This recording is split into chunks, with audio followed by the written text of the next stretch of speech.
everyone, this is Gina with Bellie Beads Paper Jewelry. I'm here today to bring you a tutorial on how to string your paper beads and prepare them for glazing. Now I've been posting a lot of my beads, my raw beads, and I received a lot of requests on my process on glazing and stringing, and so here it is. I also want to thank everyone who has subscribed to my channel. And if you have any other questions, please put them in the comments. And if you like this video, give me a thumbs up so I can continue doing this. And subscribe to my channel. All right, let's get started. We want to begin with 25-pound fishing wire, crimp beads. Now, don't let this be the best of your crimp beads because we're going to be throwing them out anyway. So I got this on Amazon. I believe it was 1,000 of them for $5. Fishing weight, this is a 1/4 ounce, an S hook, your crimping tool. Now for this project, my drying rack, I need a paper binder, scissors, and I have these 2 millimeter, actually 1 millimeter, just beads that I purchased from Amazon as well. There was like 2,000 of them. They're going to be my waist beads. And of course, your beads that you'll be stringing along. So a lot of this, a lot of these ideas, I've actually put them all together. I watched a lot of tutorials of other crafters, other beaders, and I've incorporated some of their ideas into mine, and this is what I'm bringing you today. I've also been asked, how do I store my beads and how do I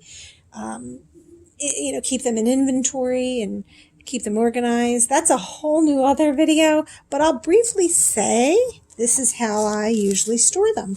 Once I've cut out my strips, I place them on a binder clip and I store them away with a plastic Ziploc. These are snack bags. Then when I'm ready to roll them, I have everything prepared. They're done rolling. I place them in my bag, and then I store them in these plastic shoebox that you get from the dollar store. And I also color coordinate them. So each box has its own color. I know that what I'm going to glaze is going to be either reds or greens. So it really allows me to keep organized as well. Okay, so here we go. Let's begin. Now my drying rack for my beads are 19 inches from height to bottom, so I need to cut out a fishing wire of 19 inches. Now your drying rack may be a little bit different, so you need to make sure that you have the appropriate inches from height to bottom. I'm going to get my ruler. And let's get out 19 inches. Okay.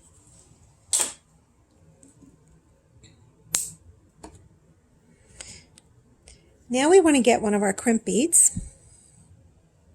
And we just want to push it right through the crimp. And we're going to make a loop and run it right back in the crimp bead. So it looks like this. It has a little loop on it. You're going to crimp that down together, and you should have it looking just like that. Okay, hopefully you can see that. Now my string is ready. I always begin with a waist bead. Now I know a lot of you have waist beads from other beads that just didn't turn out, and that's fine too, so all the glaze will pull at the bottom on that waist bead. But I just found it that this is what works for me, is I just get one of these other beads, these little tiny ones, and I just string it along so it looks like that. And let me grab my beads. I'm real curious on everyone, what is their favorite part of the whole beading process? This stringing is not my favorite. I love rolling. And I love glazing. So if you can, put it in the comments. I'm real curious on what is your favorite process of the whole beading, from beginning to end, from cutting to rolling, to glazing, to stringing. Okay, so now, depending on your size of your bead, it's going to indicate whether you need a spacer between it, because what happens is all the glaze is going to pull right into that hole, and then that's not pretty. All right, so and then they're stuck together. So if you find that this shape, if you've done them in the past, that two of them connecting together is not going to be too bad, then I would just go ahead and start stringing them one on top of another, which is fine. Now I know some of my other beads I can't do that with. So what I normally would do is grab one of these waist beads, place them in between each other, and it's great because it's the same size hole as the bead itself. So imagine the glaze dripping down, it's going to really bypass the hole, which makes it more of a cleaner cut for these beads. All right, so now I know that this size is not going to be a problem for me. I don't need to use a spacer. So I'm going to go ahead and just keep stringing along my other beads. And for time purpose, I'm just going to string a couple more. I won't do all of them. As you can see, they're all coming along very nicely. And once you're done, I always grab another one of these small little tiny waist beads, and that's the last bead that I string onto my bead. Now once I'm done and I think they're all looking fine, they're okay, I get my crimp bead and I will go ahead and string the crimp bead once again all the way to the bottom, and I'm going to loop it right back through once again and bring it up like that. Just keep bringing it all the way up until you have another loop at this end. And I apologize for my hands in the way, but I'm trying to. So there you go. Now you want to crimp this. And typically I would not have that long of a strip. I just did not finish all my beads.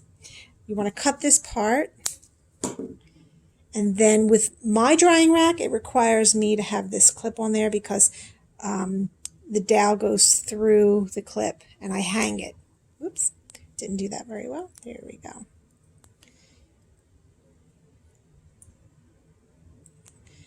Okay, and then I hang it. Then once I've dipped it, I then will place a weight on the bottom of it. My S-hook and my fishing weight. Oop, it's really heavy. And I will just hook it onto the, once this is hanging and it's wet, you're going to see. And there we go.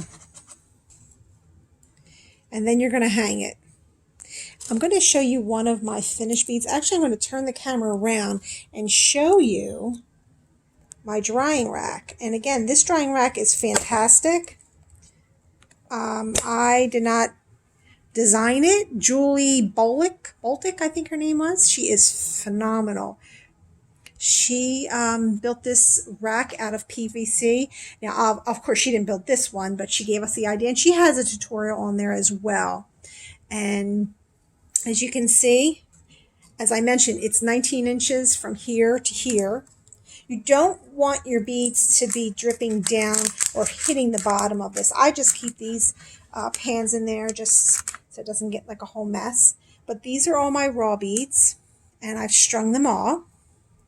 And see, the weights are at the bottom. All right.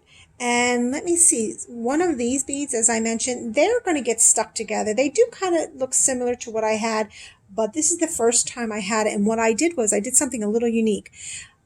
I ended the strips. I painted on top of them. That's the reason for the spacers, because I did not want the paint to get caught up with the other bead. That's the only reason why I use that spacer.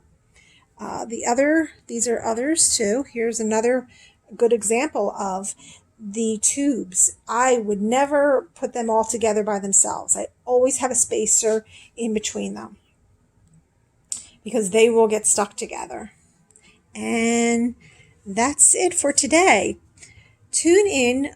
I will have another video on just glazing, and that's so much fun. That's my favorite part. So again, if you like this video, give me a thumbs up or subscribe, I should say. All right, thank you. See you then. Bye.